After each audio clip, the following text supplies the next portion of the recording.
Bom dia a todas e a todos. Vamos recomeçar, né? Não sei bem porque com esse semestre, Fabiola, com esses semestres que não são semestres, que graduação e pós-graduação estão desemparelhados. O primeiro período de 2021 está começando agora, em maio. E, bom, vamos recomeçar. O curso é contínuo, como antigamente, quando os filmes eram 2, 4, 6, 8 e 10, um emendava no outro, que o filme começa quando você chega. Né? Então é isso. Está começando, para quem está chegando agora, quando você chega. Eu sempre faço remissões aos cursos anteriores, claro, mas os dois últimos, portanto, já dentro da quarentena, da universidade, os cursos que começaram em agosto do ano passado estão disponíveis também no YouTube e podem ser assistidos por quem tiver interesse de mais ou menos entender como nós chegamos a esse. Não é propriamente uma continuação. Isso acho que é preciso, de início, ressaltar. Não que faça grande diferença, porque não ser uma continuação só faz sentido para quem estava aqui e, de repente, começou a ver uma coisa nova, vamos chamar de nova, é que esse é nomeadamente um curso sobre a verdade. A verdade sempre foi o meu tema. E sempre significa... Eu estou na ECO há 50 anos. Metade do tempo total de vida da universidade. Estou na ECO há 50 anos e sempre quer dizer, há 50 anos, meu tema é a verdade. Mas nem sempre o meu objeto explícito é. Às vezes foi outra coisa, mas sempre era a verdade que estava aí. Sempre era a questão da verdade que estava ali, sendo pensada de diversas formas, segundo eu tivesse, como tive em metade desse tempo, uma visão mais epistemológica, verdade na ordem do discurso, da filosofia, das ciências, da ética, né? Discursos de ser, de dever ser, de poder ser, nessa ordem. Ou, segundo, a visão fosse mais histórico, genealógica, meio entre o que eu aprendi de história da filosofia com Heidegger e o que aprendi de história da filosofia com Foucault, que não combinam, mas que não combinam entre si, mas eu fiz combinar para mim.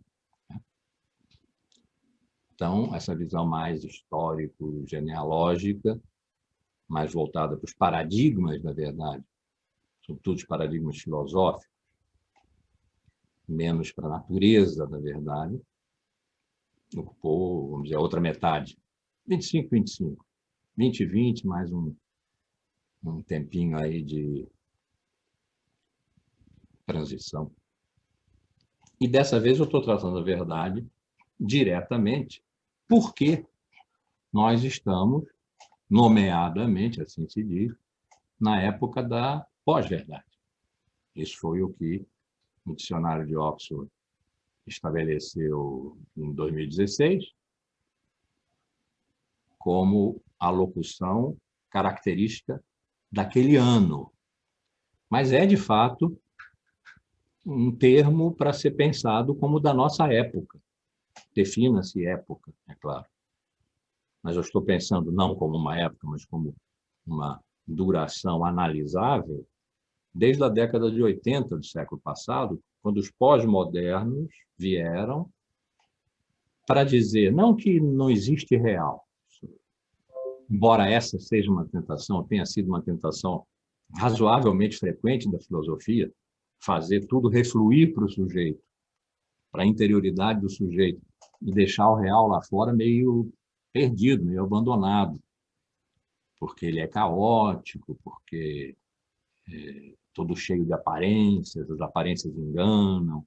Isso se encontra em vários momentos da história da filosofia e, vou usar a palavra da moda, contaminou a ciência também. A ciência como uma nominalização, uma gramaticalização do mundo, em que é a linguagem matemática, ou quando não é a matemática diretamente, é aquilo que Foucault chamou matética, né? Quer dizer, que tem a intenção do cálculo, predomina.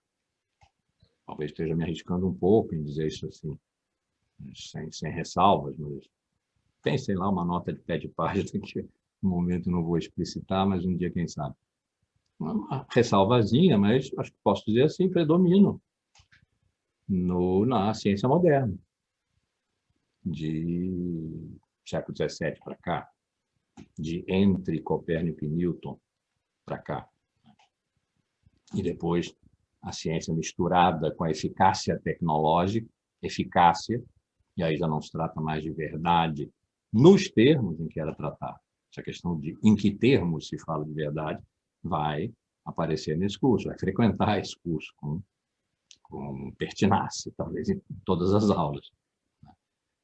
Mas no momento em que a ciência, assim no singular, como grande modelo, como paradigma, tomou o trono da verdade no século XIX, sob a forma da ciência positiva, descritiva, que só fala de quantidades, que é o que pode ser descrito, de onde as qualidades estão eliminadas, seja isso, então, questão da filosofia ou das artes, ou o que for, a ciência, no século XIX, tomou o trono, porque ela diz coisas que, em seguida, prova. Prova com observação, experimentação, estabelece lá um protocolo. Esse protocolo pode ser repetido em qualquer parte do mundo que ele tem que dar o mesmo resultado. Se não der, foi mal utilizado. Assim se pensou no século XIX.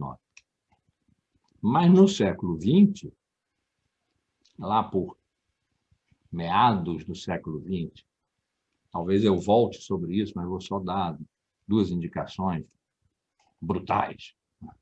Em meados do século XX, na década de 40, durante a Segunda Guerra, a racionalidade, se é que ainda aí se pode falar de racionalidade, a racionalidade ocidental, estou sempre só falando de Ocidente, não tem pernas para abranger o mundo inteiro,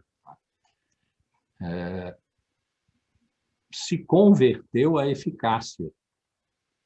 Isso quer dizer, não se tratava mais de saber, de conhecer, porque esse era o registro da verdade, conhecimento, de conhecer a verdade de algo, mas de obter desse algo um rendimento eficaz sob demanda, segundo um consumo pretendido. E os dois nomes para dizer isso, para exemplificar isso, são a cápsula de gás, nas câmaras de gás nazistas, e a bomba atômica, sobre Hiroshima e Nagasaki. Não tinha mais ali nada da ordem da verdade. Precisava-se de um resultado eficaz. No caso dos nazistas, inclusive, chamava-se o problema judeu, como um problema matemático. E a solução final, como a solução de um problema matemático. E era quantitativo. Estava-se em guerra, tinha aberto uma frente no leste. Como é que se acabavam? Com os judeus na Europa, sem gastar dinheiro, ou bala, munição, necessários lá para a frente soviética, para a frente leste. E isso, nós temos um documento da reunião que resolveu isso. Era para destruir as atas, mas alguém com espírito arquivístico guardou a ata e depois nós ficamos sabendo das discussões que foram feitas, das propostas que foram formuladas, são terríveis. E, finalmente, olha, essa cápsula é barata e dá um rendimento muito grande. Mata no atacado. A bomba atômica, a mesma coisa. Os japoneses continuavam a guerra no Pacífico, a guerra que já tinha acabado na Europa. E os aliados, basicamente ali, os americanos e ingleses, estavam morrendo. Os japoneses não eram fáceis. E o que é que se faz para que morram menos nossos, mais deles em menos tempo? É uma equação. A bomba atômica apareceu aí. Tem ciência aí. A fissão do átomo, a física atômica. Mas predominou, no projeto Manhattan, a engenharia atômica. Porque o que estava em causa ali era a fabricação da bomba, não era o conhecimento do átomo e suas potencialidades. Era a necessidade, portanto, uma demanda de solução de um problema através da produção de um artefato técnico poderosíssimo, para dizer o menos, né? Extremamente poderosíssimo, e que mesmo assim foram precisos 2 para obter o resultado técnico desejado. Então, ali por meados do século XX, começou a aparecer um paradigma da eficácia, concorrente com o da verdade, nas formas que o século XIX tinha dado a esse paradigma, forma da história, concorrente com o da verdade, até que a ciência entendeu, umas mais do que as outras, entendeu que era útil. E, de novo, útil não significa verdadeiro. É uma discussão que está sendo feita, vai aparecer aqui, desde o século V, IV a.C., entre verdade e utilidade. Era útil que a ciência se aliasse às técnicas em nome da eficácia, da produção de resultados, das efetuações e efetividade, da eficácia, da produção de efeitos. A verdade girava no plano das causas. Para conhecer alguma coisa, é preciso conhecer sua causa, está sendo dito há milênios. Agora, não mais, não se interessam.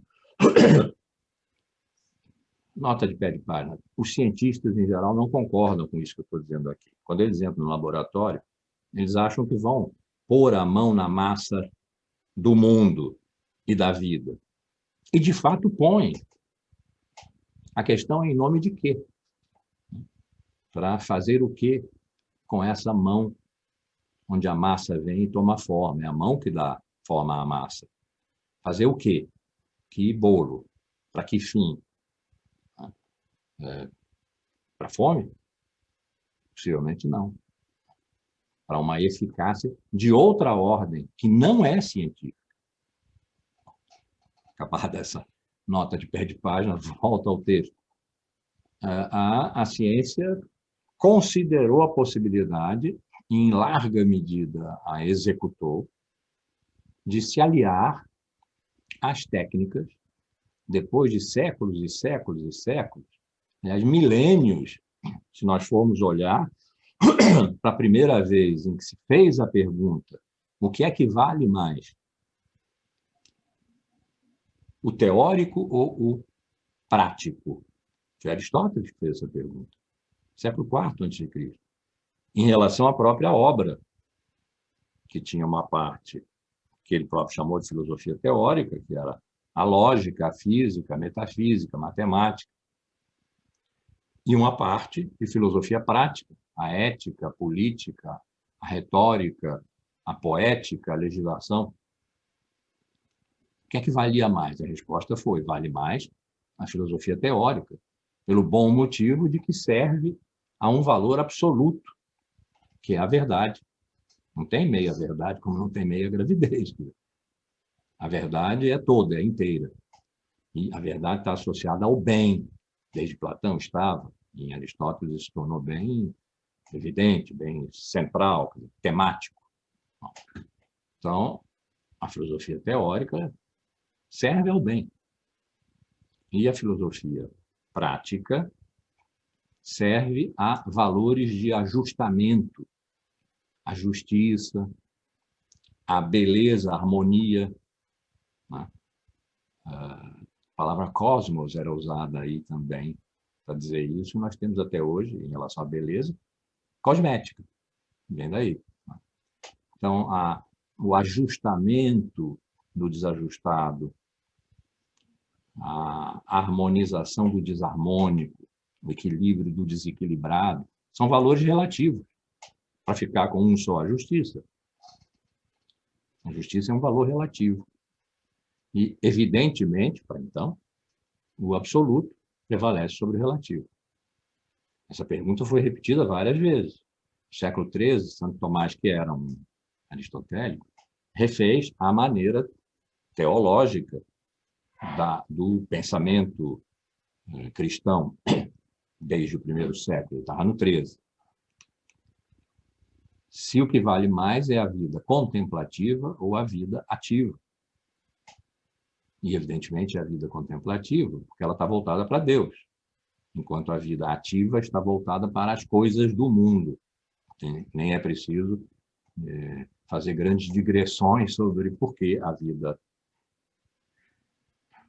portanto, também o pensamento, mas a vida, a pergunta dele, contemplativa, a dos monges, a dos teólogos, a da universidade, no século XIII já era, da fundação das universidades, era mais valiosa para a humanidade do que a vida ativa, que não era desprezada. Na época moderna, também se fez a pergunta, mais implicitamente, mas era claro que o conhecimento teórico prevalecia sobre a aplicação prática desse conhecimento, para ficar em termos de ciência. A ciência que diz a verdade, porque a conhece, vale mais do que a técnica, que sem conhecer a verdade aplica-se e lhe dá bons resultados. Mas esses bons resultados são guiados pela verdade que a ciência conhece. De novo, ali pelo século XIX, entre Marx e Lenin, se estabeleceu que não há prática revolucionária sem teoria revolucionária. O materialismo dialético, o materialismo histórico, tem que iluminar a ação revolucionária, ou ela se perde. É verdade que Lenin disse que a prática é o critério da verdade. Isso foi uma exceção, mais ou menos pode-se dizer deu no que deu, né? No socialismo real, em que a prática e não a ideia, o conjunto de ideias, a ideologia, o nome que se possa dar, né? Tão perto de nós agora, da teoria, mas, no geral, sempre a teoria prevaleceu sobre a prática. É na teoria que está a verdade. Na teoria, na ciência, na filosofia, na teologia está Deus. Agora não. A partir da década de 40 do século passado, bomba atômica, cápsula de gás, começou a aparecer uma ideologia da eficácia, um paradigma da eficácia, que levou as ciências de bom grado a se ligarem às técnicas, e o resultado dessa ligação todo mundo tem chamado, a única coisa que tem diferente é que eu ponho um hífen aí, tecno-logia, para mostrar que tem dois radicais aqui. Tecne, saber, fazer, e logos, o saber.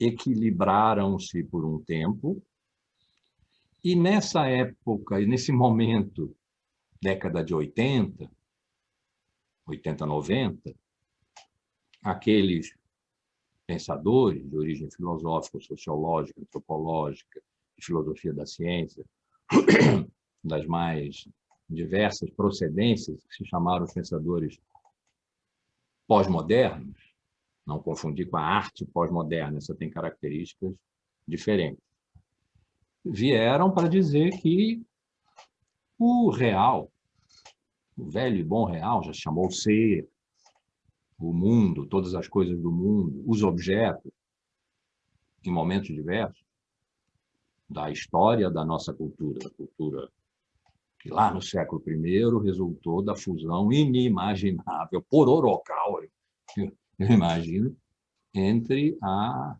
cultura grega, a cultura do ser, da razão, expressa pela filosofia, com a cultura judaica, a cultura de Deus, da fé, expressa pela religião, e o ser, que é abstrato, não é Deus, que é concreto.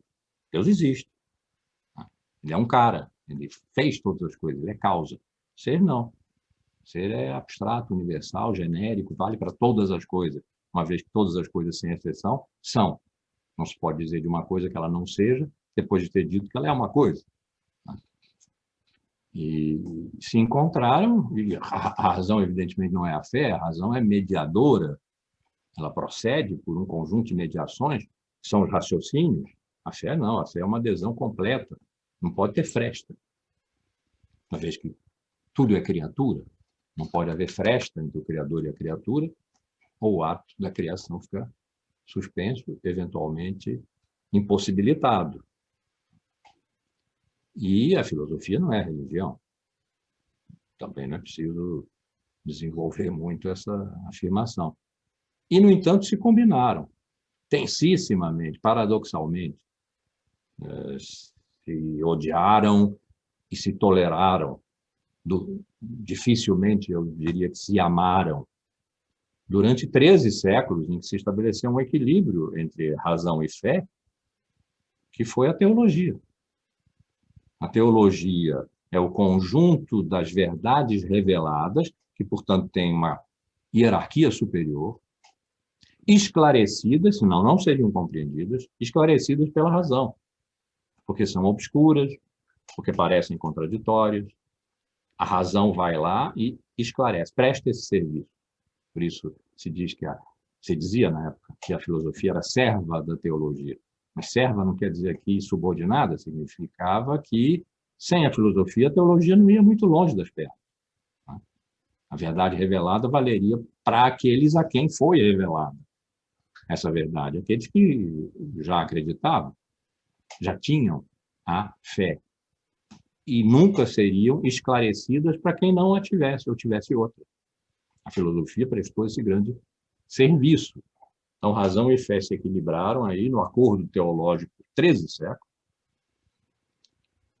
até que depois, por motivos que aí não vão comparecer aqui, se rompeu esse equilíbrio, mas rompeu-se esse equilíbrio. Mas as relações entre razão e fé foram refeitas no Renascimento, no começo do moderno, apareceram, então, na diferença discretamente complementar, mas diferença entre o espaço público da razão e a esfera privada da fé, a fé, da religião, direito humano fundamental, né? Protegido pela lei, ou seja, protegido por aquilo que há de mais público, que é a lei, mas que não pode invadir o espaço público. Hoje invade, mas os paradigmas mudaram muito de lá para cá. Hoje a religião invade o espaço público, tem projeto de poder, de Estado. Não se contenta em se manter na esfera privada, exercendo o direito da fé. Mas, bom, desde que começou essa nossa cultura, nós tivemos com o real, com aquilo que propriamente é, seja o nome que se desse, aquilo que propriamente é significa que possui em si sua essência. A palavra é muito antiga, mas vale, ainda está valendo.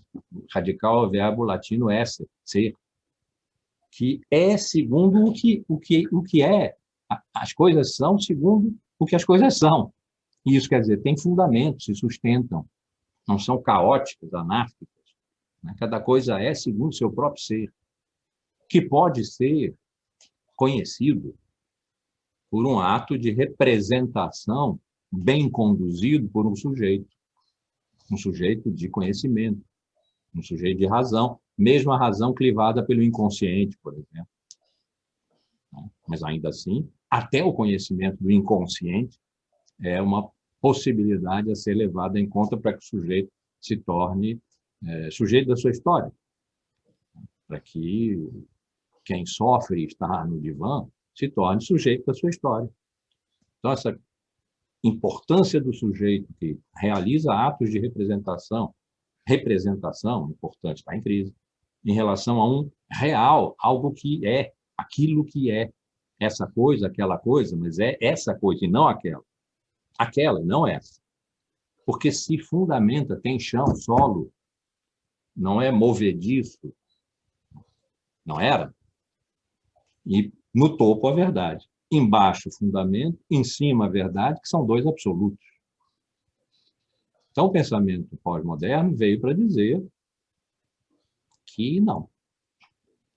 Que isso, François Lyotard, que escreveu o primeiro livro em que pós-moderno aparece no título e acabou sendo o nome, não de uma escola, porque não há uma escola pós-moderna, há uma tendência de pensamento que vai na direção da crítica ao real, à verdade, ao fundamento, à representação e ao sujeito. E esse livro se chamou A Condição Pós-Moderna, e lá ele diz, quase textualmente, estou citando de memória, que as narrativas de legitimação do real, o real não se garante mais, né? Ele precisa ser legitimado. A legitimação do real é feita por narrativas, não se trata mais de conhecimento e de verdade.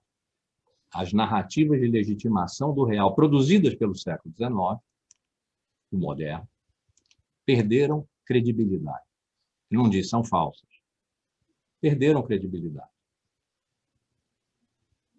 Porque digo eu, porque há uma dimensão de realidade, não é fantasmática, não é fantasiosa, não é imaginária, uma dimensão de realidade que é mais produtiva, que não está na ordem das causas, está na ordem das efetividades, das efetuações. É como dizer, estamos rompendo com a ordem das causas e adotando a ordem dos efeitos. Só não digo isso porque não há efeito sem causa, nem causa sem efeito. Mas seria um pouco esquematicamente dizível isso. Estamos entrando, eles, pós-moderno. Isso é declaratório, não é provado, não pode ser provado sem entrar na ordem da verdade. E se entrar na ordem da verdade, perde. Você está dizendo que verdade, não há mais. Há uma dimensão da realidade mais produtiva, que resulta melhor, que é mais eficaz.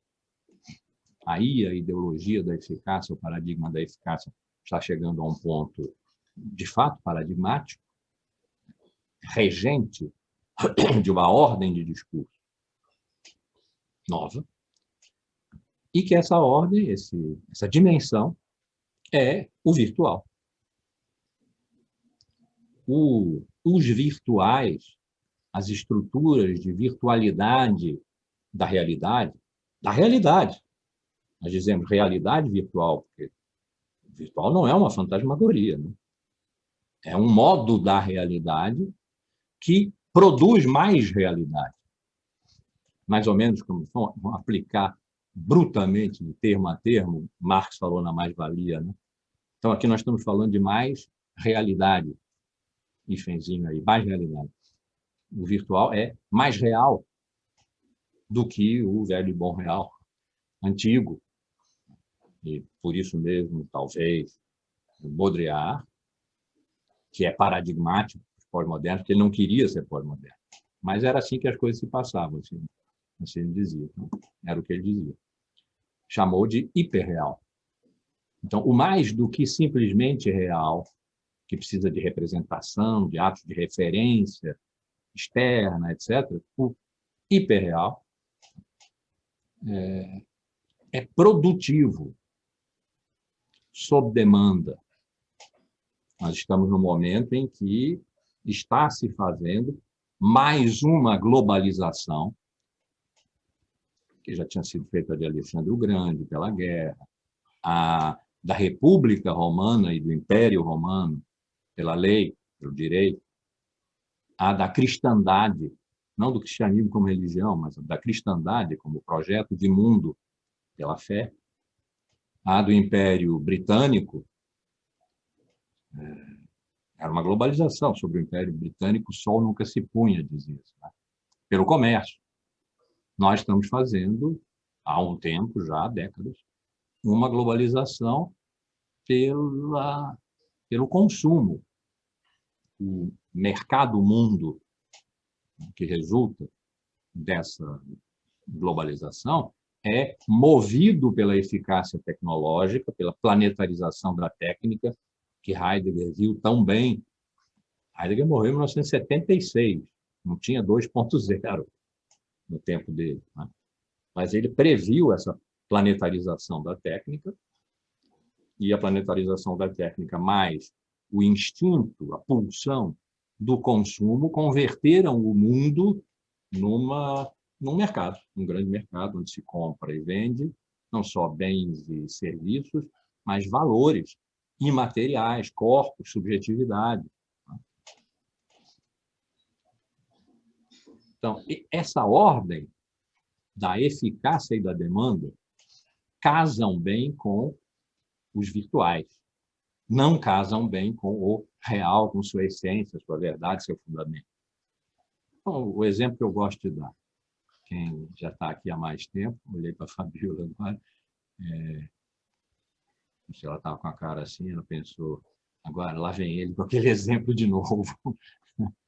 É o exemplo das células-tronco. Acho um super exemplo. A célula-tronco é uma célula. Quer dizer, ela é real. Ela é realmente uma célula. Mas ela é uma célula de células. Ela tem em si a potência de gerar qualquer célula que não está na célula-tronco. A célula-tronco é um tronco de outra célula, sendo ela própria uma célula. Então, se houve um grande incêndio e muita gente ficou muito queimada, os grandes queimados, como a gente chama, precisa de pele. E perde-se a célula-tronco e ela se transforma em pele. Ela perde sua realidade, célula-tronco, é verdade. Ela não gerará outra coisa mais, mas gerou pele, sob demanda, porque foi necessário. Gerou pele.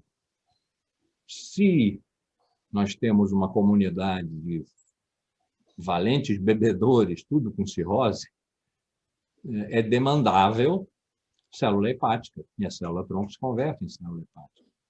E salva algumas vidas ali. Então, isso é virtual. Essa célula é real como célula, mas a sua realidade se dirige a, ou seja, o tempo da célula-tronco é o futuro. Não é o passado, que é o tempo das causas. É o futuro, o tempo das realizações sob demanda, segundo uma eficácia tecnológica que é requerida agora. Não era quando se queria conhecer a natureza de um neurônio.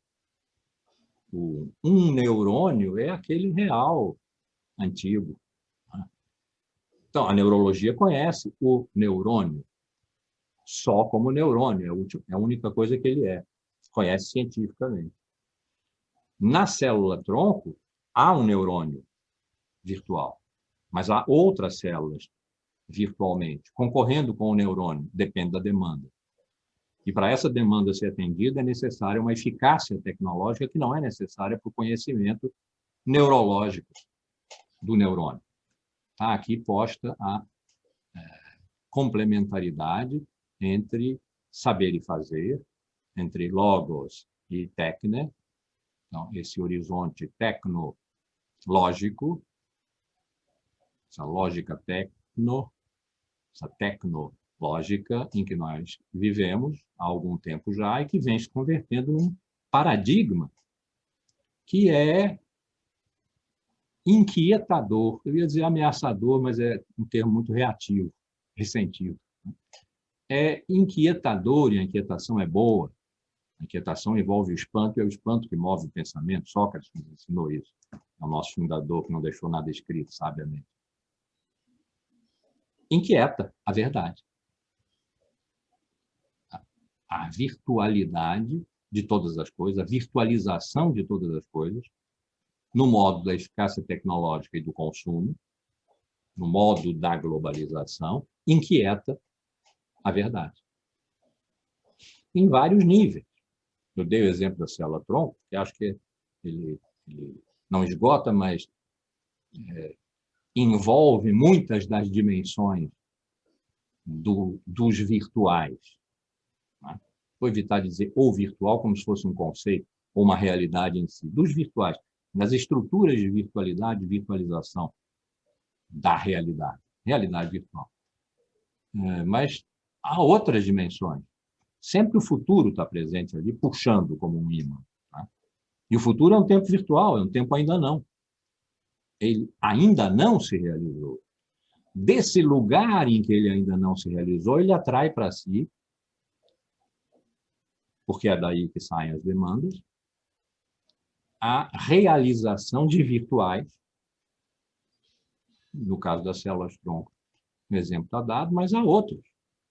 Há um terrível, que está descrito há uns 40 anos, eu perdi, infelizmente, a referência, mas é numa das grandes revistas médicas americanas, eu acho, uma delas, de uma moça de 19 anos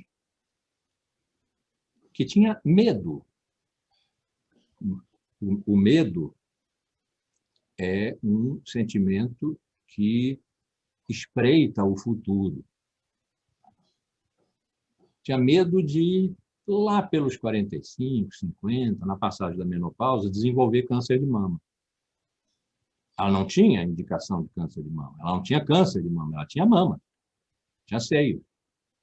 Mas ela os amputou, fez 2 mastectomias aos 19 anos, por causa de um medo que é futuro, que poderia nunca se realizar. Não se realizará, pelo menos não como câncer de mama. Em compensação, ela também não tem mais seio. Tem prótese, mas não tem mais seio. Então, esse câncer é virtual. Mas ele teve efeitos de realidade sobre o presente. O futuro se antecipou ao presente. Foi causa do presente. O medo do futuro foi causa da realização técnica de operações cirúrgicas, cirurgia, presente. Nós aprendemos a vida inteira na escola, não foi só na escola, nós aprendemos a vida inteira, desde o início da filosofia, pelo menos como Aristóteles a formulou sistemicamente, de uma maneira extraordinariamente poderosa, até pouquinho tempo atrás, que o passado antecede o presente. Não se falava em passado e presente porque não se falava muito em tempo. O tempo era mal visto. Ser não pode não ser. O que fluiu para o passado e deixou de ser não é para ser considerado. Mas falava-se em causa e efeito. Aristóteles definiu causa e efeito, definiu tempo como o número, quer dizer, a quantidade, do movimento entre o antes e o depois. Ou seja, tempo é aquilo que faz mediação entre causa e efeito. Então, não há efeito sem causa. A causa vem antes. Nos termos que do século XIX, século da história, da invenção da história como paradigma, para cá nós extraímos, o passado vem antes do presente. O presente é efeito do passado e causa do futuro. Quando o futuro advier e for um novo presente, o atual presente já tiver fluído para o passado. É sempre passado presente. E, de repente, não. A temporalidade própria do pós-moderno é de uma ordem virtual. O futuro vale mais do que o passado. O futuro se antecipa ao presente e produz efeitos no presente. A realidade virtual do futuro se antecipa à realidade real do presente e produz nela efeitos movidos pela eficácia tecnológica, pela demanda e pela eficácia tecnológica. Outro exemplo bastante pregnante, nós, de certa forma, ainda vivemos na extensão dele, é a grande crise do subprime, lá em 2008, 2009, nos Estados Unidos. O que aconteceu ali? Pessoas que não tinham dinheiro para fazer uma segunda hipoteca, ou para comprar uma casa com primeira hipoteca, ou fazer uma terceira hipoteca, não tinham dinheiro para pagar. Mas recebiam uma classificação das agências que classificam dívidas de AAA, porque não importava se elas iam pagar ou não, importava o título que era gerado por essa dívida e que circulava no mercado, e gerava dinheiro virtual. Essa economia virtual girou uns 10 anos, produzindo lucros. É um pouco assustadora essa ideia, né? Mas produzindo lucros. Até que quebrou, até que alguém foi cobrar. E as pessoas disseram, mas vem cá, eu disse que não podia pagar. Vocês me emprestaram, ou aceitaram a hipoteca do meu imóvel, porque quiseram. Ah, bom, mas você tem essa dívida, você tem que pagar. E foi a grande crise que foi. Quebraram bancos, a economia mundial, o sistema econômico mundial estava em vias de quebrar. Há um diálogo entre o secretário do Tesouro e o presidente do Banco Central, lá, o Federal Reserve, o Fed, numa sexta-feira, o secretário do Tesouro diz ao presidente do Fed, bom, a situação está terrível, na segunda-feira nós vamos ter que resolver isso, com os bancos e tal, e o presidente do Fed disse, você não está entendendo, na segunda-feira o sistema não existe mais. O que foi isso? Foi o desenvolvimento longo a tal ponto que se acreditou que era assim mesmo, de uma economia virtual, financeira, é o capitalismo no ponto atual mais sutil da sua realização econômica, que é a do capitalismo financeiro, que é capital virtual. Vou botar aqui. E que, quando quebrou, desabou sobre o que então se chamou, descobriu-se que havia, a economia real. A economia real espatifou-se, e isso significa pessoas. Pessoas perderam suas casas, perderam seus empregos, foram morar no carro, perderam seu carro. A economia real quebrou porque a economia virtual não se sustentou. A economia financeira não se sustentou tempo suficiente, nem podia. Isso é o que se chama bolha. Não, a bolha é de ordem virtual, as mastectomias são de ordem virtual, as peles que decorrem de uma demanda feita à célula-tronco são de ordem virtual, todas elas são reais, todas produzem efeitos e são eficazes, num sentido, às vezes, terrível, como o da moça e suas mastectomias, num sentido, às vezes, extremamente perigoso, como o da economia virtual da bolha.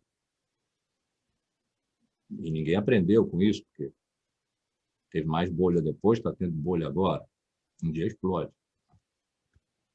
Ou num bom sentido. A transformação de um real virtual, a célula-tronco, no real real, a pele, e momento em que o real virtual desaparece, porque a célula-tronco não existe mais. Então, há uma pluralidade de reais no virtual, uma plurivocidade de sentidos da palavra virtual, que nós, em geral, tratamos mal, a palavra maltratada, que os pós-modernos perceberam. Foi a grande sacada deles. Perceberam que o mundo que se estava globalizando segundo a eficácia tecnológica, portanto, a eficácia, o regime de eficácia e a demanda, que demanda a eficácia, precisa ser atendida. Que esse mundo não era mais E talvez aí esteja, vou usar a palavra assim um pouco duramente, o erro dos pós-modernos. Não era mais o mundo de um real, que é o que ele mesmo é, que tem sua essência. De novo, estou usando palavras antigas, estou sublinhando a oposição aqui, que tem sua essência, fundamento, verdade, que é capturada por um sujeito num ato de representação. Tudo isso acabou, dizem os pós-modernos. O excesso pós-moderno pode ter sido o tudo isso acabou, em lugar de haver uma complementaridade entre real e virtual, de modo a não ser necessária uma escolha que, se fosse o nosso corpo, por exemplo, e nós tivéssemos que escolher entre o hemisfério direito e o hemisfério esquerdo, não sei em que condições escolheríamos, mas se tivéssemos que escolher, escolhêssemos um, matávamos o outro e ficávamos hemiplégicos. Não é necessário arrastar pela vida uma metade morta de um corpo que já foi integral. Então, essa escolha de ser realista ou virtualista é uma escolha tola. É uma indução provocada pelo gosto da eficácia, pelo gosto tecnológico, que, em boa medida, molda a subjetividade pós-moderna, a subjetividade do consumidor-devedor, não conhecedor, sabedor. Mas eles poderiam se complementar. Não se complementam porque o diktat pós-moderno, que exige a extinção daquela estrutura vertical de raízes, caule, folha, flor e fruto, né? As raízes dos fundamentos até os frutos da verdade, precisava ser quebrada para que a natureza rizomática, espalhada das simulações e simulacros que alimentam a natureza do virtual, pudesse se produzir. Era necessário que eu não fosse fixado na natureza de um banco, porque senão eu não atravessaria a rua e iria ali a um caixa eletrônico que funciona como um banco, mas não é um banco, que é uma simulação de banco, se o sistema estiver no ar. Se não estiver, não é nada. Porque aquela caixa feia não é coisa alguma que seja alguma coisa, a não ser uma caixa disfuncional, nem bela é. Mas se estiver funcionando, eu faço operações bancárias. Eu simulo operações bancárias, são simulacros de operações bancárias que funcionam, porque eu entrei lá sem dinheiro e saí com dinheiro. Paguei contas por ali, no Amazonas. É necessário que eu acredite nisso, que haja nisso uma tal verossimilhança que se faça passar por real. Mas, para isso, é necessário que eu não tenha a obsessão do banco, de ir ao banco e pedir ainda que um caixa me atenda, uma pessoa, e não aquelas máquinas que estão ali. Então, era necessário que o real acabasse. Daí a ideia de hiperreal, suprarreal, virtual. Que o real acabasse.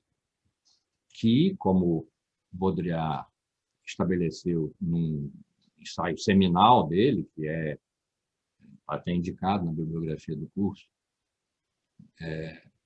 a precessão dos simulacros, que está no livro Simulacros e Simulação, o que ele diz ali é o real acabou.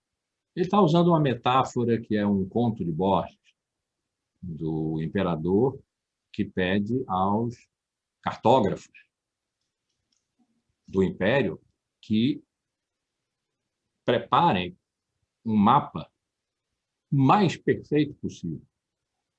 E eles fazem um mapa tridimensional que pode recobrir o território. Ele é uma representação perfeita, ele pode se fazer passar pelo território, onde a montanha o mapa sobe, onde há vale o mapa desce, onde há planície o mapa corre.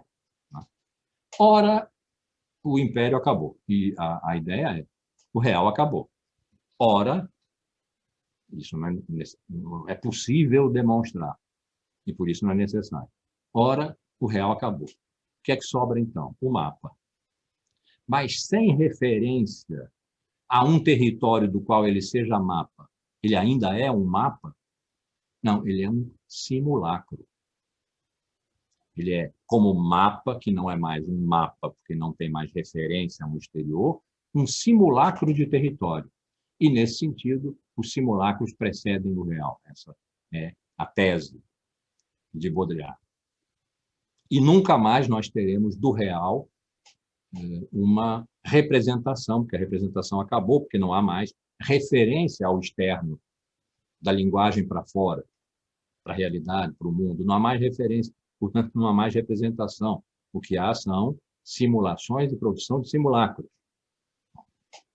Essa talvez seja a forma mais rigorosa, talvez mais radical, mas seguramente mais rigorosa, mais desprovida de defesas prévias e desvios. Não, ele diz diretamente, não há mais real, não há mais representação, não há mais verdade, não há mais duplo.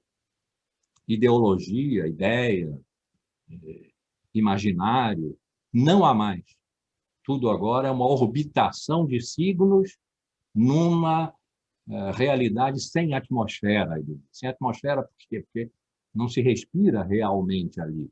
É só um efeito de combinatórias, diz isso, de estruturas, não é a palavra que ele usa, mas, enfim, de dispositivos, de estruturas combinatórias e suas combinações. É isso, é disso que se trata. Então, essa necessidade que os pós-modernos, uns mais, outros menos, pensamento pós-moderno, pensamento que teve a pretensão de ser o que sucedeu destruindo o pensamento filosófico. A necessidade que eles tiveram de anular as estruturas de real, fundamento do real, a verdade do real, um sujeito diante do real fora dele. Esse fora dele foi construído ao longo de 20 e tantos séculos e é problemático. Representando o real de lá fora para dentro, como ideia, imagem, conceito, nome, o que for, era necessário destruir isso que, supostamente, o século XIX produziu para legitimar o real. Eles estavam atirando contra o século XIX, mas acertaram a história inteira, porque o século XIX nos ensinou que tudo que veio antes dele é a história que o condiciona. Então, eles atiraram contra o século XIX e acertaram na testa de Parmênides lá no século VI a.C. Aboliram a história inteira em benefício da eficácia dos virtuais. Então, esse é o momento, mas vamos voltar a isso. Esse é o momento que eu imagino que possa ser dado historicamente como o início do processo de desrealização do mundo, de virtualização das relações. Aí pensem nas redes, por exemplo, que em 2016 levaram à ideia da pós-verdade. Isso, século XX, sempre nos lembrando de que a ideologia da eficácia, a raiz do paradigma da eficácia está lá nos 40. Está na cápsula de gás e na bomba atômica. Entre os 40 e os 80, coisas se passaram. E essas coisas não são. Essas coisas são Heidegger, são Foucault, Deleuze, que pensaram dimensões do real, não do virtual, do real, de maneiras transgressoras em relação à história anterior da filosofia. Foram grandes rompedores. Mas, embora eu não esteja dizendo isso que eu vou dizer agora como frase, não esteja pensando isso, podem ter sido os últimos a romperem, ou seja, a pensarem o suficiente para romperem com tradições. os últimos filósofos. Ou talvez o último filósofo tenha mesmo sido Nietzsche, que se considerou o último filósofo, morreu em 1900, pontualmente no fim do século XIX, e na extensão dele, filósofos como Heidegger, Foucault, Deleuze, todos grandemente devedores de Nietzsche, ainda esticaram um tempo, como frear um carro, ele ainda leva um tempo para parar. E lá na década de 80 o carro parou. Assim disseram os pós-modernos, não é preciso concordar. Particularmente eu não concordo, mas não é por um motivo reativo e ressentido. Eu não concordo propositivamente. Eu gostaria de conversar com os pós-modernos. Eles não querem conversar, não podem. Eles só poderiam, se eu estou propondo essa conversa, conversar no plano da verdade. E aí eles perdem. Se eles entrarem em campo, já perderam. Porque eles vão demonstrar que as suas hipóteses são mais verdadeiras do que as que eu, né, carregado de 26 séculos de filosofia, desde lá dos pré-socráticos, século VI a.C., trago nas minhas costas de camelo, carregando o peso, metáfora de Nietzsche, né? Carregando o peso de todos esses valores, muito improvavelmente. Né? Portanto, eles não querem conversar. Eu fiz meu pós-doutorado com o Baudrillard, eu ia fazer com Foucault, mas Foucault teve a má ideia de morrer um mês antes de eu ganhar a bolsa, que me levaria a Paris e lá me sustentaria, e eu acabei indo trabalhar com Baudrillard, que era um belo pensador, uma pessoa extraordinária. E quando ele fazia conferências, o acompanhei em algumas delas, ele dizia essas coisas. E as pessoas perguntavam a partir do lugar onde tinham se sentido incomodadas, aterrorizadas sobre a realidade. Ele ouvia a pergunta e dizia: você não perguntou nada sobre o que eu falei. Pergunte sobre o que eu falei. Ele não respondia no lugar do qual a pessoa estava perguntando. Nesse lugar ele não tinha o que dizer. Esse lugar para ele já estava mudo, porque os simulacros precedem o real. A pessoa estava falando do plano do real, ele não estava. Mas eu desculpa, eu figurei muito um texto que não vou mais escrever, mas que seria uma conversa minha com o Baudrillard, o João, como você chama aqui em casa, que ficamos amigos, né?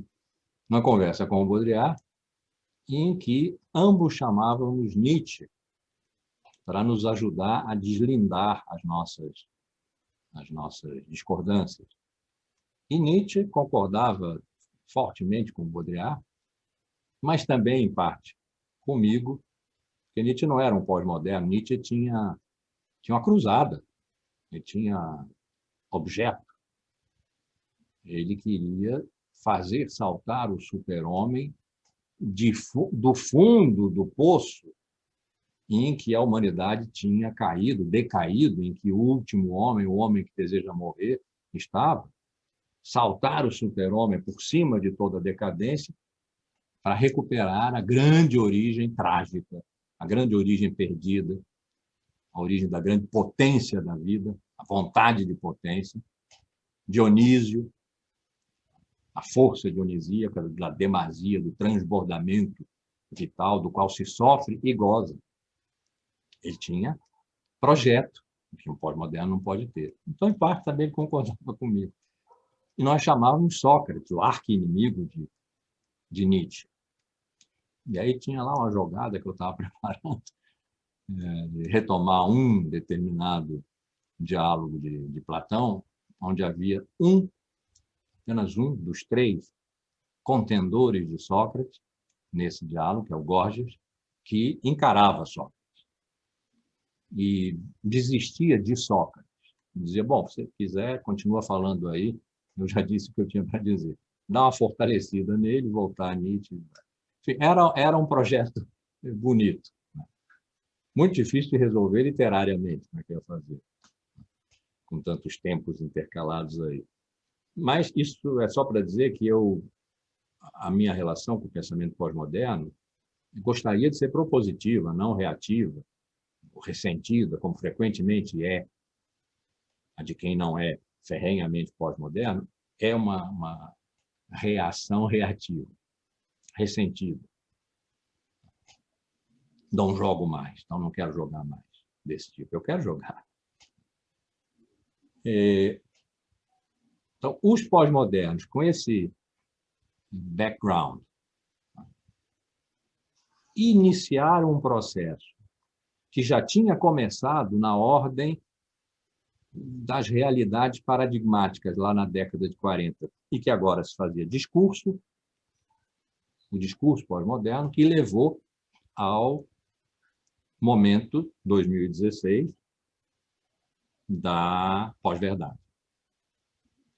E em torno da ideia de pós-verdade, há várias coisas, várias palavras que nós reconhecemos, que nós usamos, que são boas palavras, como, por exemplo, narrativa. A palavra narrativa está no lugar de outra palavra, a palavra discurso. Na palavra discurso, vigorava uma potência de verdade, o que não significa que todo discurso fosse discurso de verdade. Nós vamos analisar pelo menos um que não foi, muito antigo. Narrativa. Opinião. Nós vivemos num tempo em que opinião é centralmente determinante de muitas coisas. Tem gente que diz, bom, não precisa fazer eleição, as pesquisas de opinião bastam. E que a pesquisa de opinião não é nada que diga respeito à verdade, diz respeito ao consumo de imagem, à expectativa, a crenças, suposições, crenças, expectativas. Opinião gira nesse campo semântico. Ponto de vista. Ponto de vista é uma coisa boa, né? Todas essas palavras são palavras boas. É uma coisa boa, indica uma coisa boa, o sintagma, né? Ponto de vista. Mas não é usado nesse sentido bom, em geral. Qual é o sentido bom? É que o ponto de vista, já se disse tantas vezes, o ponto de vista é a vista que se obtém a partir de um certo ponto.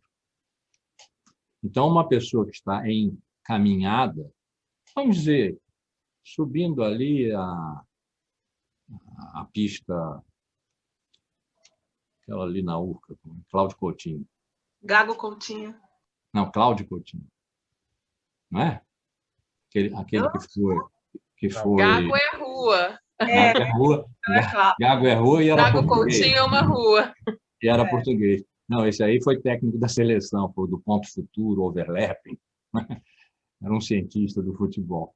Tem uma pista, Cláudio Coutinho. Ali. Então, estou andando pela pista. Ela dá volta ao morro. De um determinado ponto, eu olho e vejo a Praia Vermelha. Essa é a vista que eu tenho daquele ponto. E continuo, dou uma volta completa e vejo o Leme. E a Praia Vermelha não é o Leme.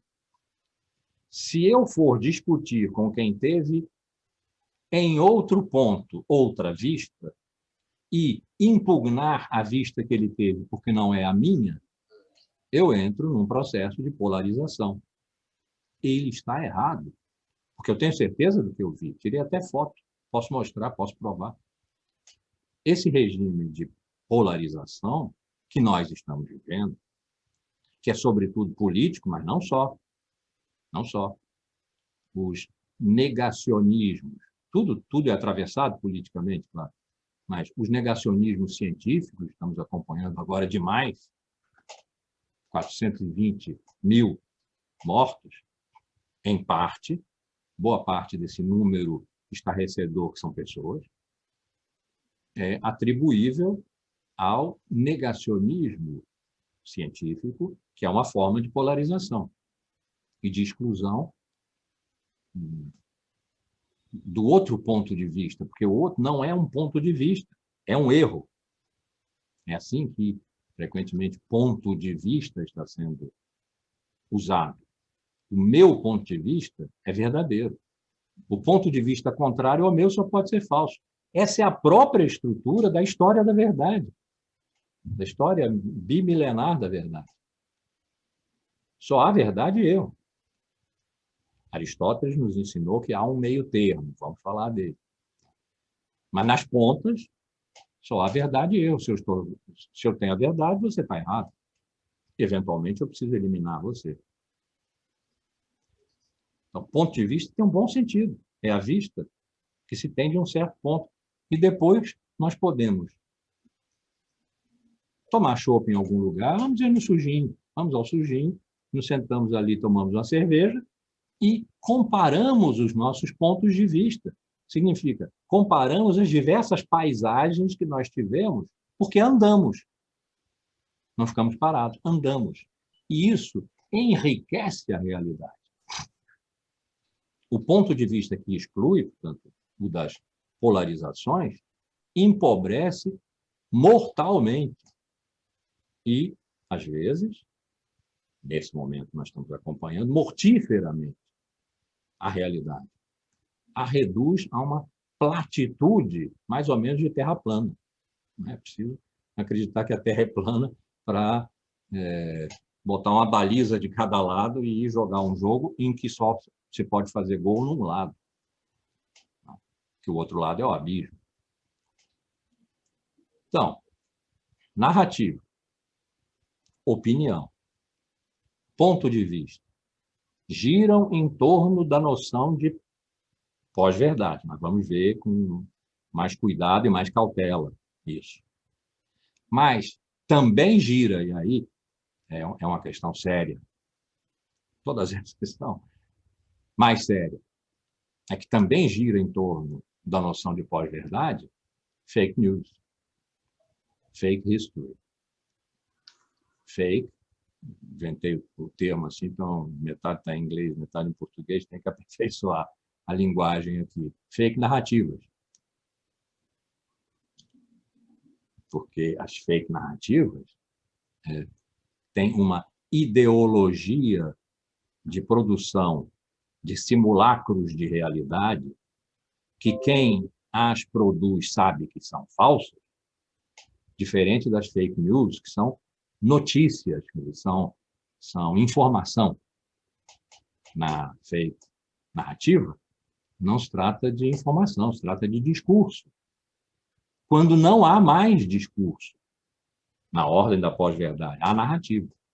Então, é uma narrativa que se faz passar por discurso, e nesse sentido é uma falsa narrativa, porque se faz passar por outra coisa, para que desavisados aceitem essa outra coisa, que é uma narrativa falsa, como um discurso que pode ser demonstrado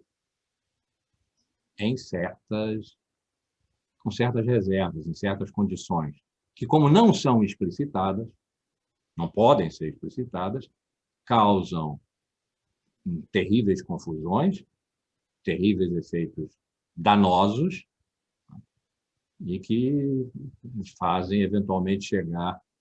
Eu não me lembro quem disse a frase, mas eu ouvi ontem, sem referência, não leia jornal. Se você não lê, estará desinformado. Se você lê, estará mal informado. Então, esse panorama, visto aqui da nossa precária ponte, da nossa pinguela balançante, é o que me levou a repor a questão da verdade. E por isso o curso se chama A Tristeza da Verdade. Porque, desde os pós-modernos, com os quais era possível negociar, porque o que eles diziam era de uma ordem discursiva, que fazia afirmações que eram simulacros de verdade, precisavam ser verossímeis. Se não tivessem essa mínima qualidade de verdade, que é a semelhança, a verossimilhança, não seriam consumidos. E precisavam ser consumidos. esses discursos precisavam ser consumidos ou não produziam seu efeito de desrealização, desverificação, desfundamentação, desrepresentação, dessubjetivação. Desde aquele momento até o momento que nós vivemos hoje, e hoje leva em consideração também 2 anos de um governo sentado sobre pós-verdade, narrativas, fake news, fake narrativas, fake history, etc. Então, trazer a verdade à cena no momento em que nós estamos vivendo, esse momento regido por um paradigma pandêmico, sobre o qual também eu vou ter que falar melhor, mas só adianto da minha extensíssima busca de paradigmas filosóficos do século VI e antes de Cristo até hoje, eu só encontrei paradigmas mentais,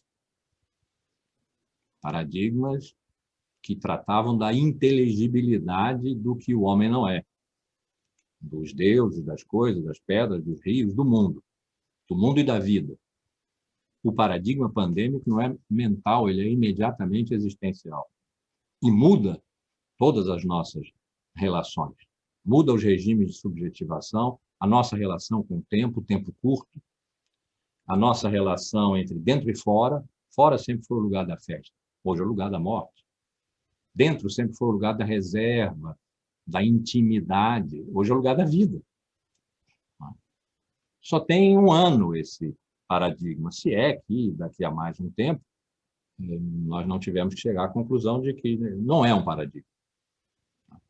Mas é que o novo normal de que falam, e que quando está sendo exercido, se parece tanto com o velho normal, que não era normal, chegou a isso em que nós nos encontramos, essa tortura da natureza que de repente invade o mundo.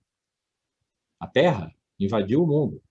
Não por culpa dela, é porque não tinha mais espaço. Quando nós globalizamos o mundo, não deixamos espaço para a Terra. Colonizamos a Terra.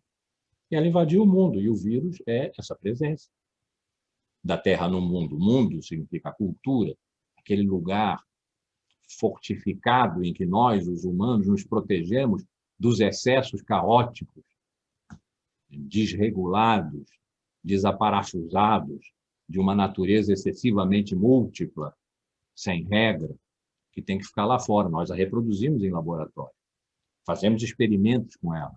Desde que a janela não quebre e ela não entre. Se ela entrar, acabou o experimento, que era sobre a natureza. E por que ele acabou? Porque a natureza entrou no experimento. Foi o que aconteceu, a natureza entrou no experimento. O experimento cultural ocidental foi subitamente, mas nós devíamos ter tido essa previsão. Os ecologistas avisaram, né? Para dizer o mínimo. Avisaram. De repente, a Terra invadiu o mundo.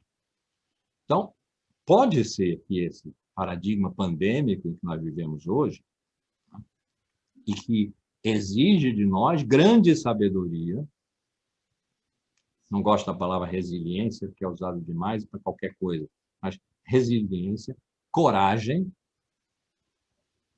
e saúde, a grande saúde de que falava Nietzsche, que é a competência de se deslocar da saúde para a doença e voltar, exige de nós a grande saúde e a coragem, a sabedoria de lidarmos com um mundo que não é mais aquele que nós construímos para nos preservarmos da Terra.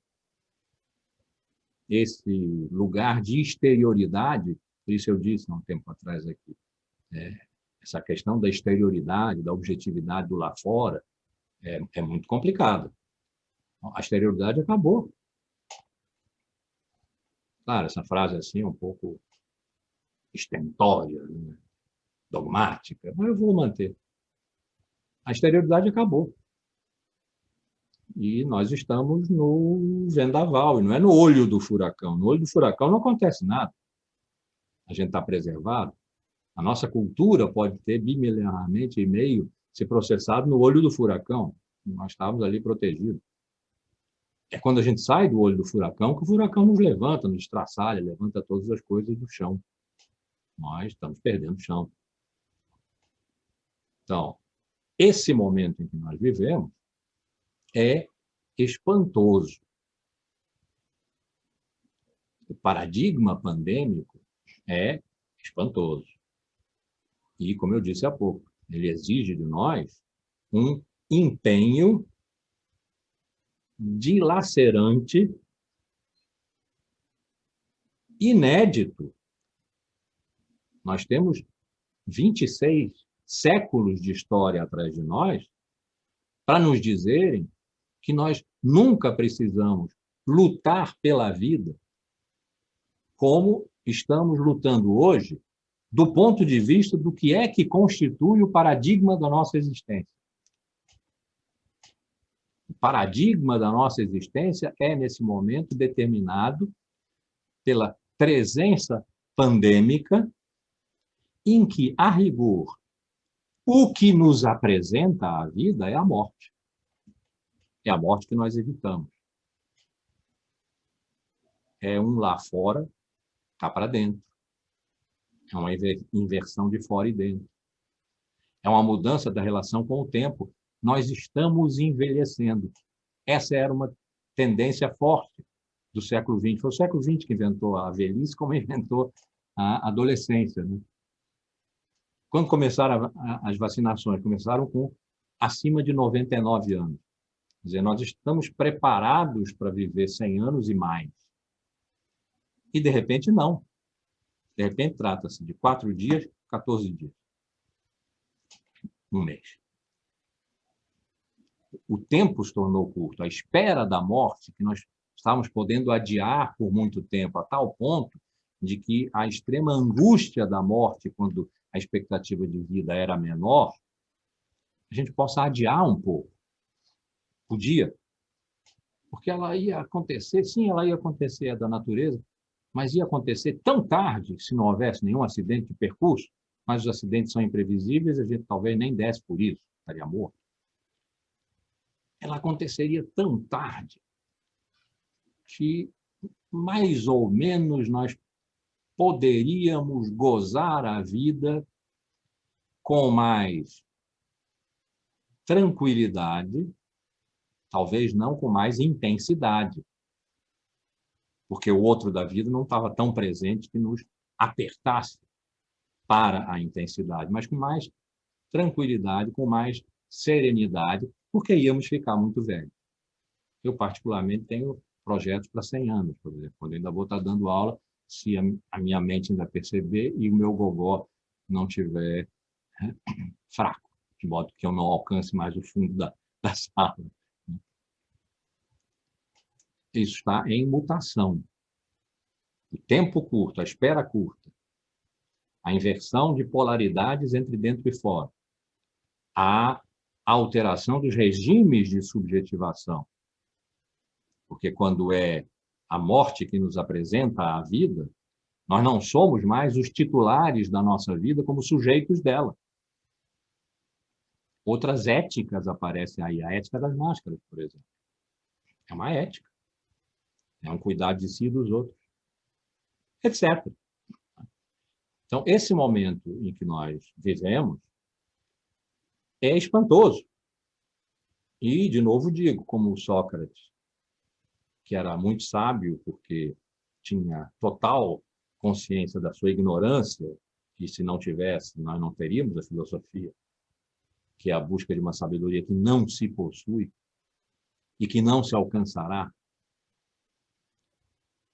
A sabedoria estando em pôr-se permanentemente a caminho e não se satisfazer com um determinado ponto de vista, confundindo-o com a própria realidade. Daqui vejo, daqui falo. São sistemas de veredicção, de ver e dizer. Daqui vejo, daqui falo, e a realidade é essa que eu estou vendo daqui.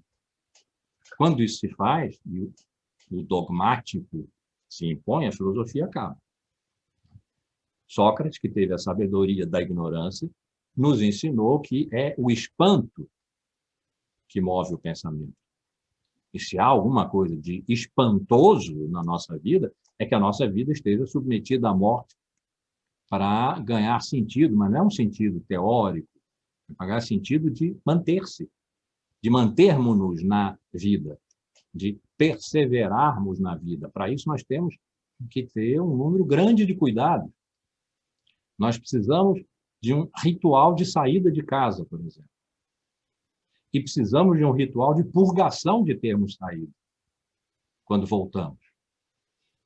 A purgação ou a purificação mais evidente sendo o banho, quer dizer, uma água lustral que nos limpa da morte, que nós podemos ter trazido para dentro de casa. Então,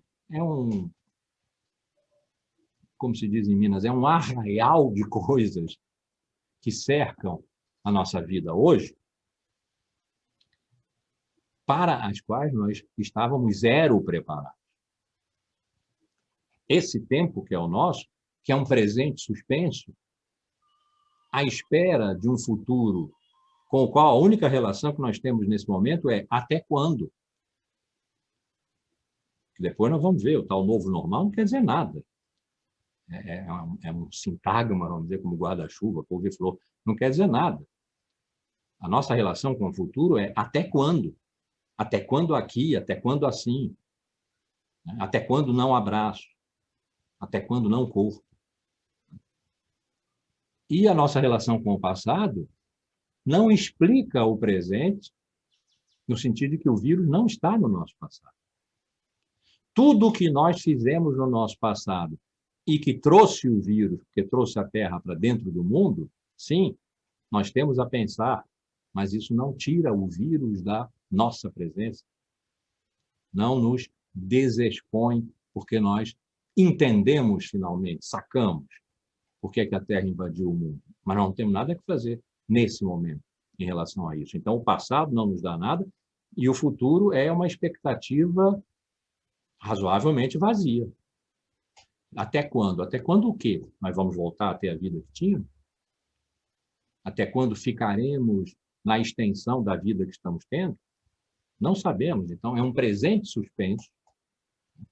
Isso significa nós não estávamos preparados. Nós estávamos, como eu disse há pouco, zero preparados para a emergência em que nos encontramos, nós aqui em casa particularmente, desde 14 de março do ano passado. Hoje é dia 12, daqui a 2 dias vai fazer 1 ano e 2 meses. Todo mundo aqui em casa, são só 3 pessoas, todo mundo aqui já fez 2 aniversários na quarentena. Zero preparado. Isso é espantoso. Tudo isso é espantoso. Não estamos preparados para isso que aí está, para o que isso exige de nós, para o que isso mudou em nós e em relação a nós, de nós em relação ao mundo e à Terra. Tenho sérias dúvidas de que nós saiamos disso tudo mais generosos com a Terra. Mas é possível. É possível até por uma espécie de egoísmo defensivo, né? Que acabe tendo uma eficácia positiva. Proteger melhor a natureza para que, quem sabe, ela saia do mundo protegida por nós. Mas é improvável. Não quer dizer que não tenha confiança em que a humanidade seja capaz de aprender com a história. Tem aprendido, mas tem aprendido muito mal também.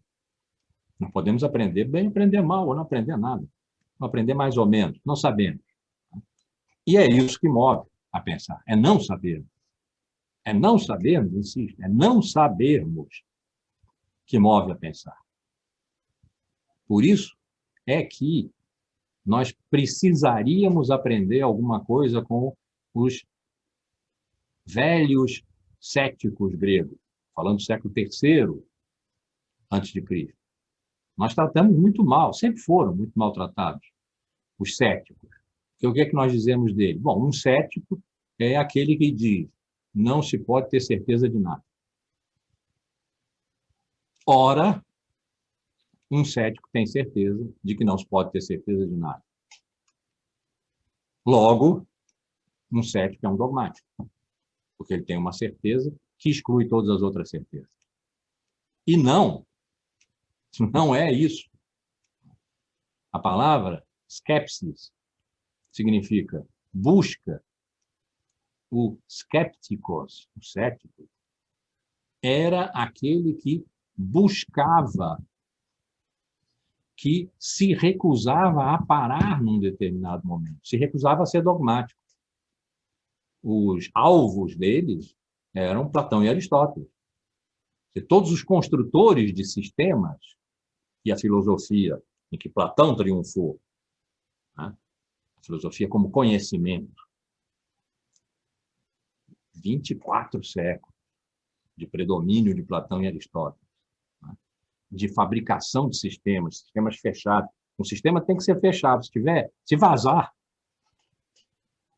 para fora, também vaza para dentro. Não pode ter rabicho. Tem que ser uma conta, 00, um sistema. Tudo tem que poder caber nele. Aí o primeiro grande sistema é o de Aristóteles e talvez o último grande sistema, no século XIX, seja o de Hegel. E não tenha mais havido sistemas depois, porque houve Nietzsche. E Nietzsche bateu com o martelo em todos os sistemas, e nós nos assustamos depois, no século XX, um pouco, com essas marteladas.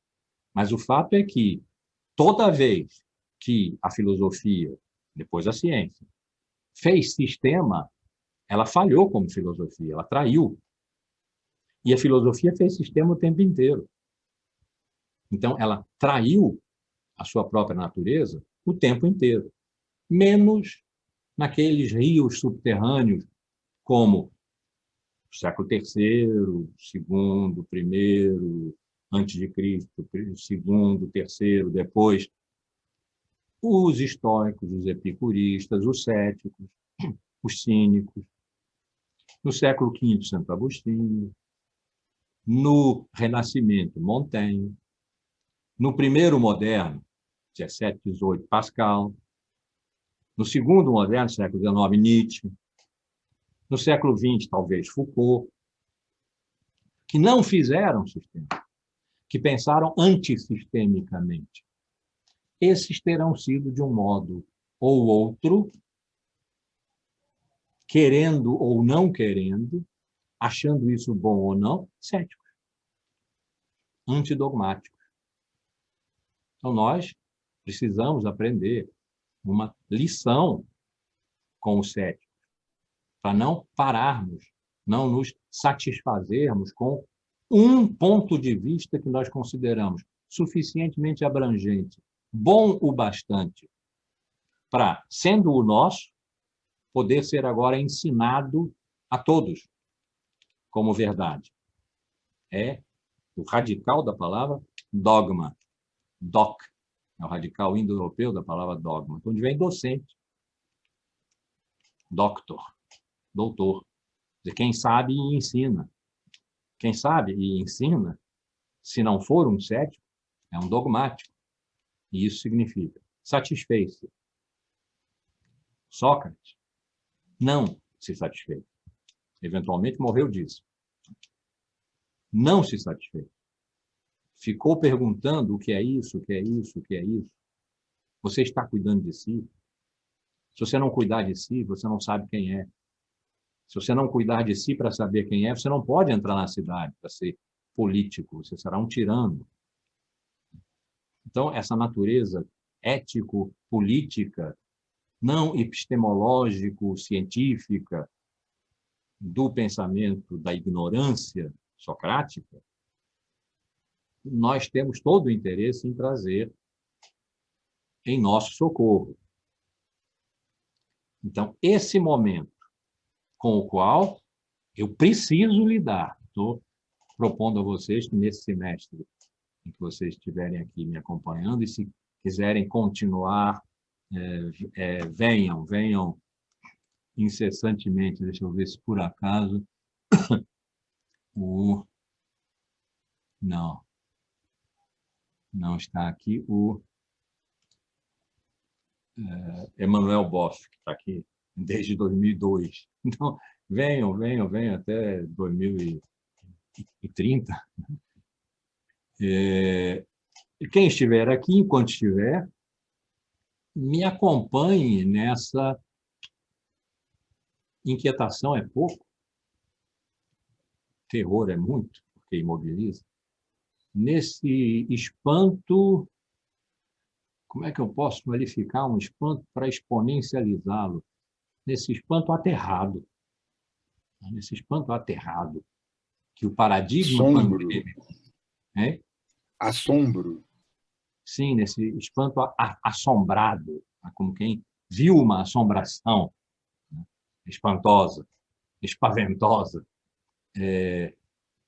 que muda se nós formos sábios, corajosos, resilientes e capazes da grande saúde, porque o adoecimento é uma realidade nesse momento, que é uma derrota diante do imponderável de um futuro que se distancia. É um fato que nós conhecemos. Na universidade, o adoecimento entre os nossos colegas, nossos funcionários, nossos alunos, é muito grande. Então, a capacidade da grande saúde, estou referindo Nietzsche aqui, deslocar-se da saúde para a doença, da doença para a saúde, que é uma coragem, uma sabedoria, uma resiliência, é uma força. Nós precisamos de tudo isso e nada disso está dado, não está de graça. É trabalho, dá trabalho. Então, esse momento que nós estamos vivendo, nele se falou em pós-verdade, e isso não é mais uma questão epistemológica sobre a natureza da verdade ou sobre ter se acabado a verdade como explicitação da natureza das coisas, da essência das coisas. Não é. Esse é um ponto de incidência angustiante ou não, porque haverá sempre quem queira se livrar da cangalha da verdade. Angustiante para mim, que dediquei 50 anos da minha vida na época, a questão da verdade. Essa incidência, 2016, referido à década de 80, 90 do século passado, referidos à década de 40 do século passado, não é neutra. Não é um assunto para ser estudado. Olha que bom assunto, a pós-verdade. Ou a decorrência mais danosa dela. Olha que bom assunto, as fake news. Sim, claro, são bons assuntos, dão tese, dão especialidade. Tem gente que estuda isso com exclusividade, publica livro, publica artigo. É um assunto de pesquisa. O que eu estou dizendo aqui, sim, mas isso é o de menos. É um assunto de vida e morte. E isso não é uma metáfora. Eu não me canso de dizer isso. Porque nós usávamos a expressão, né? Não, isso é a questão de vida e morte. Às vezes para dar uma carteirada. É uma questão de vida e morte, me deixa passar. E não era. Agora é. É uma questão de vida e morte. De modo que, dentro do paradigma pandêmico, pós-verdade, fake news, narrativa, opinião, etc., né, são questões de vida e morte, porque a verdade veio a ser uma questão de vida e morte, uma questão angustiosa a ser decidida. Podemos chegar à conclusão, olha, a verdade não há mais. Há outras coisas, outros regimes de vida em que a verdade não é requerida, porque nós não estamos mais na ordem do discurso. E a verdade era da ordem do discurso. Só que não. A verdade veio a ser da ordem do discurso, da ordem do dito sobre o sido, né? Na ordem da adequação entre o que se diz e o que é lá fora. Veio a ser. Não era. Veio a ser com Platão, mas não era com Heráclito. Veio a ser diferentemente com Santo Tomás, eu estou falando do século IV a.C., quando recuei a Heráclito, VI a.C., quando pulei para Santo Tomás, 13 depois de Cristo, quando veio a ser, a verdade, adequação entre o intelecto e a coisa e o intelecto. Pode ser que esse domínio de verdade não haja mais, duvido, mas pode ser que não haja mais. Isso não significa que não haja mais regimes de verdade. Isso é fundamental para a vida. A vida não é neutra.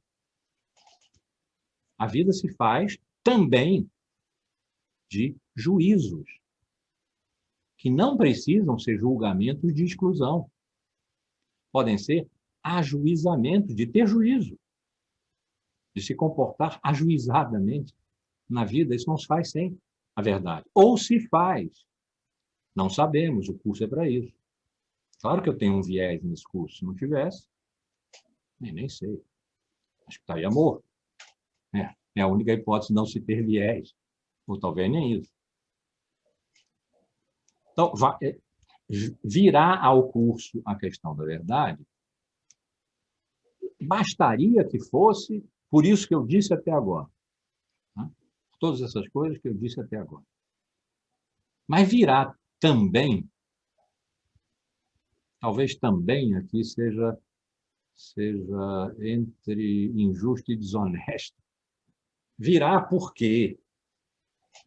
Não, mas porque também houve, no século V a.C.,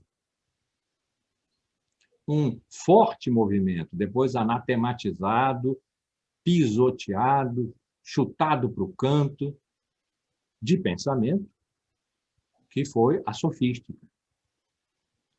Os sofistas, e aí essa é a comparação que eu quero fazer de tempos, século V a.C., dos sofistas, e o nosso momento pós-década de 80 do século passado.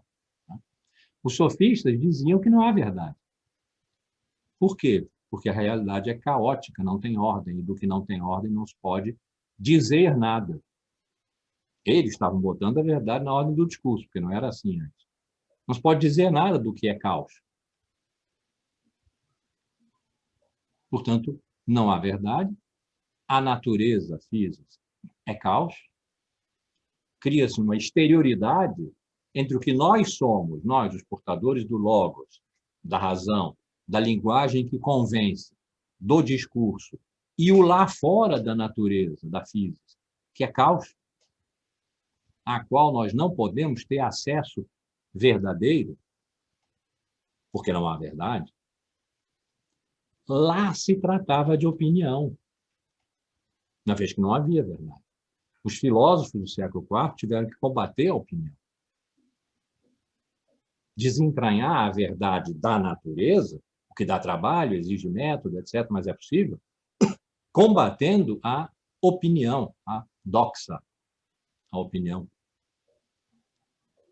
Os sofistas pensavam em termos de utilidade.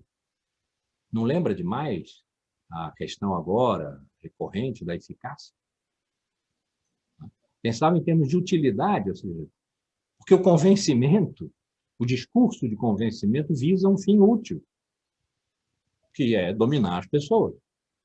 Converter os ignorantes, essa era a crítica de Sócrates, só um ignorante podia ser convertido por um discurso retórico, de boa oratória, mas vazio de conhecimento.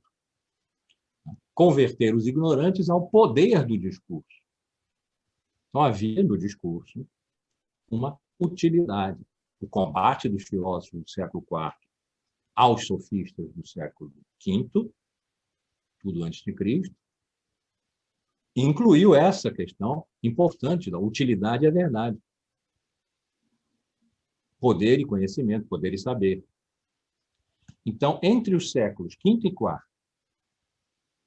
e dessa vez eu prometo que não vou contar uma história inteira, como eu fiz metade da minha vida. Me perguntava, o que é um lápis? Aí eu dizia, bom, segundo os pré-socráticos, e vinha vindo, quando o curso acabava, ninguém se lembrava mais de que tratava-se de um lápis, no final das contas, e eu só precisava fazer mais ou menos isso, fez um lápis. Ou ceci n'est pas un stylo.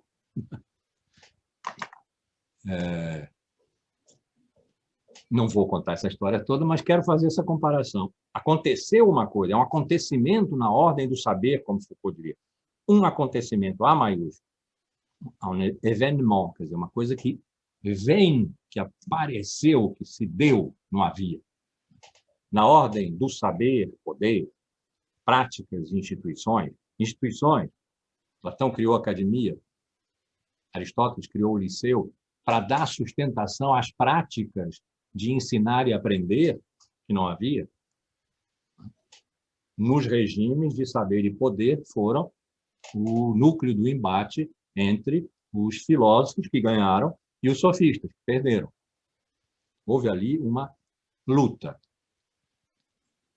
que eu gostaria de analisar aqui com vocês, já não mais, como vinha fazendo, por dever de ofício, na longa duração de uma história dos paradigmas filosóficos, mas por conta do paradigma pandêmico, dos novos regimes de subjetivação, do tempo curto, da espera curta da morte, do presente suspenso, de tudo isso que nos assusta, que nos espanta, que nos assombra. Por causa disso, pensar os sofistas. Portanto, o recurso aos sofistas é uma estratégia de política de pensamento para tentar ver claro nisto que nós, em relação a que nós somos ignorantes, esse nosso presente suspenso, em relação ao qual nós somos ignorantes.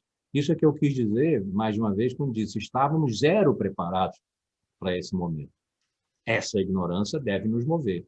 Em relação a ela, não devemos ser dogmáticos. Devemos continuar procurando. Eu sugiro começarmos essa procura, depois de razoavelmente estabelecido o solo, ou seja, o ponto em que nos encontramos, para ter a vista que vamos ter. Do ponto em que nós nos encontramos, eu sugiro a vocês que a vista, a paisagem que nos serve bem, que é útil a nós estamos no momento pós-moderno, são os sofistas do século V a.C. e o combate que sofreram dos filósofos do século IV. Nós somos produto da vitória dos filósofos sobre os sofistas, mas os sofistas disseram e fizeram coisas que parece que estão presentes agora, nesse nosso momento. Não vou dizer que a história se repete como farsa, etc., que nós estamos de novo no momento sofístico, nem que o eterno retorno, como Nietzsche o figurou, trouxe de volta os sofistas da nossa época. Nada disso. Aliás, não sei exatamente como é que eu vou tratar, mas não tem nenhuma pretensão de ir pelo eterno retorno, nem pela história se repete. Nós não somos sofistas. Mas aconteceram coisas no século V que, por causa de tanto tempo que se passou, deveriam nos dar a pensar. E, sobretudo, porque os sofistas perderam. Os sofistas foram retirados da história da filosofia. Só voltaram para alguns pesquisadores, como Barbara Cassin, por exemplo, no século XX. Até hoje, chamar alguém de sofista é dizer, não converso mais com você. Você está sofismando. Quer dizer, você está me enganando. Você pensa que eu sou bobo? Sofista é quase xingamento de mãe. Se eles tivessem permanecido na história da filosofia, seria uma coisa. Eles saíram dela. O fato de terem saído dela e o modo como saíram também deveriam nos dar a pensar. Terem existido e terem desaparecido, ambas as coisas deveriam nos dar a pensar. Terem desaparecido por aquilo que os filósofos, um século depois, fizeram com eles, também deveria nos dar a pensar, porque nós somos os herdeiros dos filósofos. Ou fomos até pouquinho tempo atrás, se os pós-modernos têm razão. Mas essa frase é quase irônica, né? Se os pós-modernos têm razão, eles não querem ter razão. Então, essa é a pista da qual o nosso avião do curso vai levantar voo. Espero que a pista tenha extensão suficiente para um avião tão carregado de 20 e tantos séculos de uma história muito pesada, que nós consigamos levantar voo.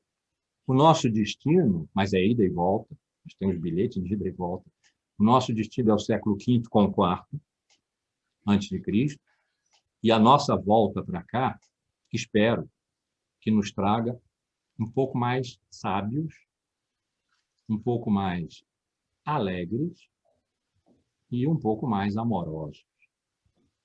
Se nós conseguirmos algumas dessas coisas, o curso terá valido a pena, e provavelmente vai se desdobrar em outro, e nós vamos continuar juntos, porque esse estarmos juntos aqui acho que pode ser um objetivo de vida. Eu penso sempre com muito carinho numa figura de filósofo que não é dos meus favoritos, que é Epicuro. Epicuro abriu os jardins da sua casa em Atenas para quem quisesse ir, lá pelo meio da tarde, quando já não está muito quente, para conversar sobre os assuntos correntes. Essa frase não é de Epicuro, é de Cícero, que não era um epicurista, era um rival, era um estoico. Mas a referência é essa. Conversar sobre os assuntos correntes, as coisas do dia. E isso era a filosofia. Porque ali não se tratava de verdade, V maiúsculo, tratava-se da felicidade. Tratava-se de trabalhar sobre si mesmo, consigo e com os outros, de modo a encontrar um caminho de sabedoria, a filosofia estava aí, para conseguir ou não, mas provavelmente não, mas chegar o mais perto possível, a felicidade. E isso implica em estarmos em comunicação, conversando sobre os assuntos correntes. E isso deu à escola de Epicuro o nome de O Jardim. Então, eu estou convidando vocês para virem e ficarmos juntos no jardim. Se fosse na Eco, seria o laguinho. Não é? Estamos juntos aqui no jardim, enquanto pudermos ficar. Espero que seja bastante tempo. Bom, então, por hoje, é isso, mas acabou a aula, mas não acabou a aula no sentido calendário do termo e relógio. Mas uma coisa que nós aprendemos também, deveríamos ter aprendido, na quarentena, é que os relógios e os calendários perderam inteiramente a arrogância que tinham de contar o tempo. Então, eu estou 5 minutos atrasado, porque é 1h05. Eu comecei com o quarto acadêmico às 11h15 e não às 11 horas. So what? E nós ainda estamos aqui para conversar, se vocês quiserem, enquanto vocês quiserem.